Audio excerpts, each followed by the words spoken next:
Good evening. Thank you all for coming tonight. My name is Obed Ramirez, and today I will be presenting to y'all about the alarming student debt crisis we live in of Generation C. Have y'all ever wondered how much debt we owe today? Let me show you. As of right now, we owe $1.7 trillion in debt to the government of student debt. Yes, you heard it right. That's trillion with a T. Here I present to you a chart, which is how much we owed in trillions from 2007 to 2020. In 2007, y'all can see that it was only 0.52 trillion, and now it's already 1.71 trillion, which is made up of over 43 million people. 1.61 trillion is owed to the federal government, and the rest of that is owed to private lenders. Over 15% of adults have outstanding undergraduate debt. And an example I want to show to y'all is that in 1996, the average graduate with student debt left the university with $12,750, with which inflation today is equivalent to $21,930. After 10 years, in 2006, the average person from 1996 owed $16,500, which is $22,110.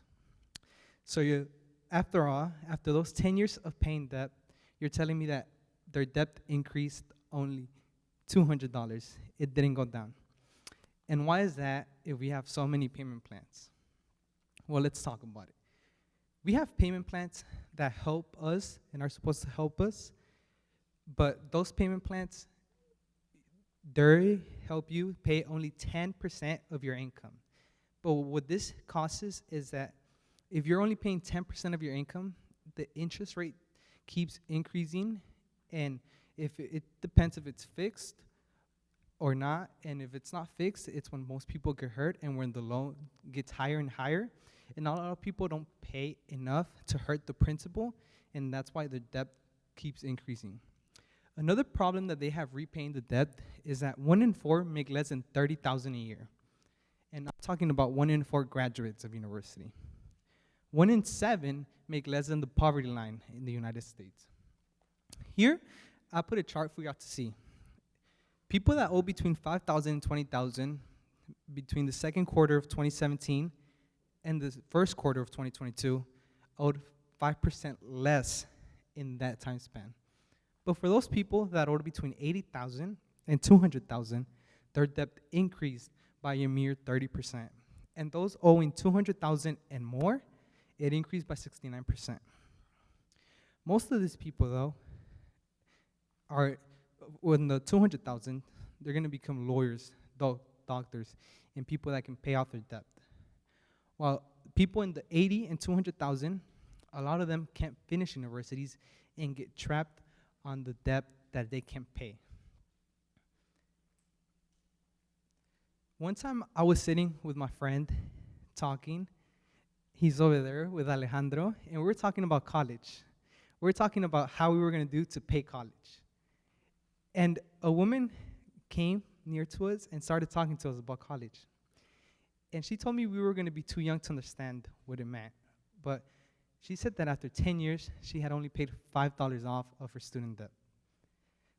That those 10 years, she had only been paying off interest and hadn't been able to pay enough to make a big impact on her loan, and was barely starting to make $5 of an impact on it.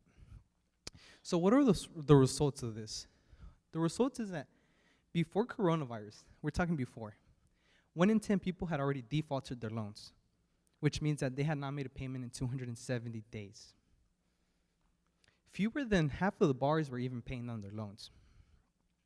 And there on the right, I have a survey which was made to 533 Americans who had graduated university of what their student debt had stopped them from doing.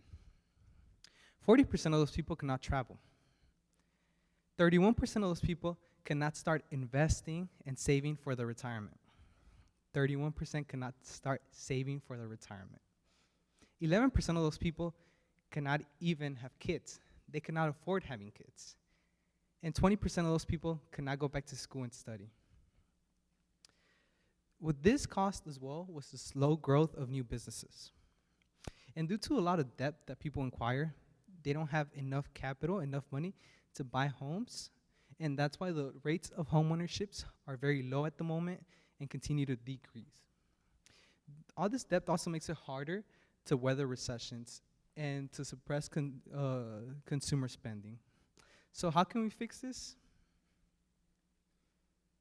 Well, there's no real fix as of right now to be instant, but what I can say is that us younger generations can be educated better, be taught about interest, loans, debt, and everything that we are not aware of once we go into college.